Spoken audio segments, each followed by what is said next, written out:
এই যে electoral bond এই নিয়ে যখন কথা হচ্ছে, এখন কেন্দ্রীয় স্তরে বিশাল চর্চা চলছে এই বিষয়টা নিয়ে।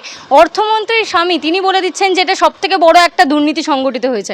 এটা নিয়ে প্রথম থেকে সিপিআইএম একমাত্র দল যারা এই ইলেকট্রাল বন্ডে টাকা নেয়নি। এর সঙ্গে সঙ্গে এই যে মানুষকে এই বিষয়টা বোঝানো, কিভাবে বোঝাবেন ইলেকট্রাল বন্ডের দেখুন, আমাদের বোঝানোর বিষয় না, মানুষ আমরা বেশি বুঝি, মানুষ কম বোঝেন এমন তো নয়, মানুষ সব দেখতে পাচ্ছেন।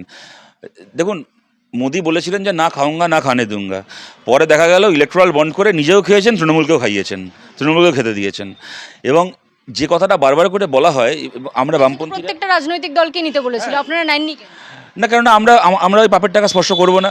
দেখুন, যে হাতে লাল পতাকা ধরেছি সে হাতে আমরা পাপের টাকা ধরবো না, তার জন্যই আমরা কমিউনিস্ট পার্টি করি এবং আমরা লড়াই করে গেছি। আমাদেরও কেরালায় সরকার আছে, আমরাও ত্রিপুরায় প্রধান বিরোধী দল ছিলাম, আমাদেরও পশ্চিমবাংলায় একটা সিগনিফিক্যান্ট রাজনৈতিক প্রেজেন্স ছিল, আমাদেরও দেশের পলিসি মেকিংয়ে চারটে কথা বলার জায়গা রয়েছে। যদি আমরা ওরা 100 টাকা নিলে আমরা যদি 10 টাকা নিতাম, তাহলে অনেক কর্পোরেট খুশিও আমাদের পার্টি অফিসে টাকা দিয়ে যেত। আপনাকে আমি একটা কথা বলি, এই যে টাটা ফাটা এত কথা বলা হয় তো, 2006 তো সিঙ্গুরের প্রজেক্টের জন্য ওদের অ্যাপ্রুভাল দেওয়া হয়েছিল। 2005 সালে এই টাটা গোষ্ঠী ঠিক করেছিল ভারতের বিভিন্ন রাজনৈতিক দলকে এবং জাতীয় দল যারা বিশেষ করে তাদেরকে তাদের প্রেজেন্স অনুযায়ী পার্লামেন্টে ওরা একটা করে কর্পোরেট ডোনেশন দেবে। আমাদের পার্টি অফিসে 25 লাখ টাকা চেক পাঠিয়েছিল 2005 সালে, 25 লাখ টাকা, মানে আজকে 1 কোটি টাকার কাছাকাছি বা তার বেশিই হবে, বেশি বই কম না। 25 লাখ টাকার চেক আমরা সেদিন ফেরত পাঠিয়ে দিয়েছিলাম। আমরা বলেছিলাম যে কর্পোরেটের হয়ে আমরা কাজ করবো না। সিঙ্গুরে কারখানাটা করতে চেয়েছিলাম সিঙ্গুরের ছেলেমেয়েরা চাকরি পাবে বলে, টাটার কাছ থেকে পয়সা খেয়ে করতে চাইনি, ওই চেক আমরা ফেরত পাঠিয়ে দিয়েছিলাম তার আগে। সুতরাং আমরা চিরকালই এটার বিরোধী। কিন্তু যে কথাটা আমরা বলে এসেছি, একটা সময় দেখবেন বিশেষ করে 92 সালের পর থেকে, যবে থেকে নিউ লিবারেল ইকোনমি তৈরি হলো, এটা তো খালি একটা ইকোনমিক অর্ডার নয়, এটা তো একটা সোশ্যাল অর্ডার, একটা সামাজিক একটা কী বলবো, একটা ভ্যালু সিস্টেম নতুন নির্মাণ করা শুরু হলো। একটা কথা দেখবেন বিশেষ করে তারপর থেকে শোনা যায়, এটা চুরি ফুরি অত কোনো ব্যাপার না, নেতা তো 2 পয়সা চুরি করবেই, যে যত বড় দল সে তো কর্পোরেটের কাছ থেকে টাকা নেবেই, এ তো অসুবিধা কী আছে, তুমি তোমারটা পাচ্ছ কি না দেখো, তোমার চুরি নিয়ে ভেবে লাভ নেই। কিন্তু আজকে প্রত্যেক দিন এটা প্রমাণিত হচ্ছে, দুর্নীতি আমাদেরকে সরাসরি এফেক্ট করে। নেতার মতো চুরি করছে, আমার কোনো অসুবিধা হচ্ছে না, এটা হয় না কখনো। যদি গার্ডেন রিচে ববি হাকিম বেআইনি বিল্ডিং করতে দিয়ে থাকে তাহলে মানুষের প্রাণ যায়।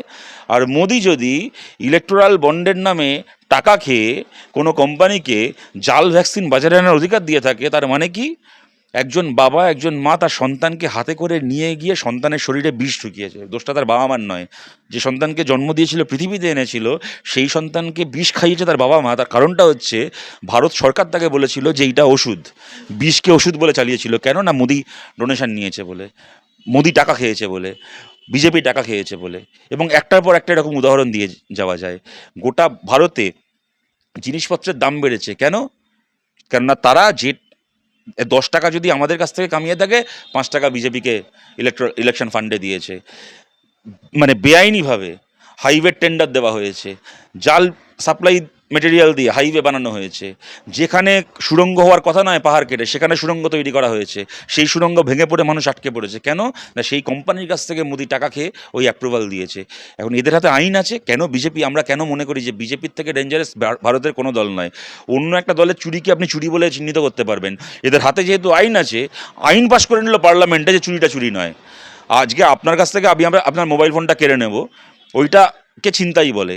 আর যদি আমার হাতে আইন থাকে, আমি যদি এটাকে আইনি স্বীকৃতি দিয়ে দিই যে কারোর কাছ থেকে মোবাইল ফোন কেড়ে নেওয়াটা কোনো অপরাধ নয়, তাহলে আমি আপনার থেকে ফোনটা ছিনিয়ে নিলে সেটাকে কেউ ছিনতাই বলতে পারবে না। মোদির হাতে এই সরকারি ক্ষমতাটা ছিল, বিজেপির হাতে এই সরকারি ক্ষমতাটা ছিল। সরকারি ক্ষমতাকে কাজে লাগিয়ে ওরা চুরিকে লিগালাইজ করেছে, করে নিজেরা চুরি করেছে এবং তৃণমূলের মতো দলকে চুরি কাজ করতে সাহায্য করেছে। এবং আপনারা খবর নিয়ে দেখুন, যে সময় তৃণমূল কংগ্রেস ইলেকট্রাল বন্ডে এই টাকাগুলো পেয়েছে, আমি তো বলবো এক অর্থে দেখতে গেলে বিজেপির থেকে বেশি টাকা তৃণমূল পেয়েছে। 302খানা এমপিওয়ালা পার্টি 1600 কোটি টাকা পেয়েছে। আর এখানে না বোধহয় 16,000 কোটি টাকা, কত টাকা, অত কোটি মনেও থাকে না।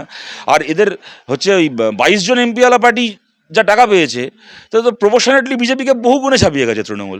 আর আপনারা হিসেব করে দেখুন, যখন তৃণমূল এই টাকাগুলো পাচ্ছে, সেই সময় তৃণমূল কখনো ত্রিপুরায়, কখনো গোয়ায়, কখনো মেঘালয়ে গিয়ে বিজেপির হয়ে ভাড়া খাটছে। এগুলো কি এমনি এমনি হয়? এগুলো মানে দুয়ে দুয়ে চার করতে পারি না, মানুষ করতে পারে না। সুতরাং এটা মানুষকে বোঝানোর কিছু নেই, মানুষ সবই দেখছেন, জানেন, তাদেরও বিবেচনা আমাদের থেকে বেশি বই কম না। নিশ্চয়ই তারা এটাকে বিচার করে সিদ্ধান্ত নেবেন।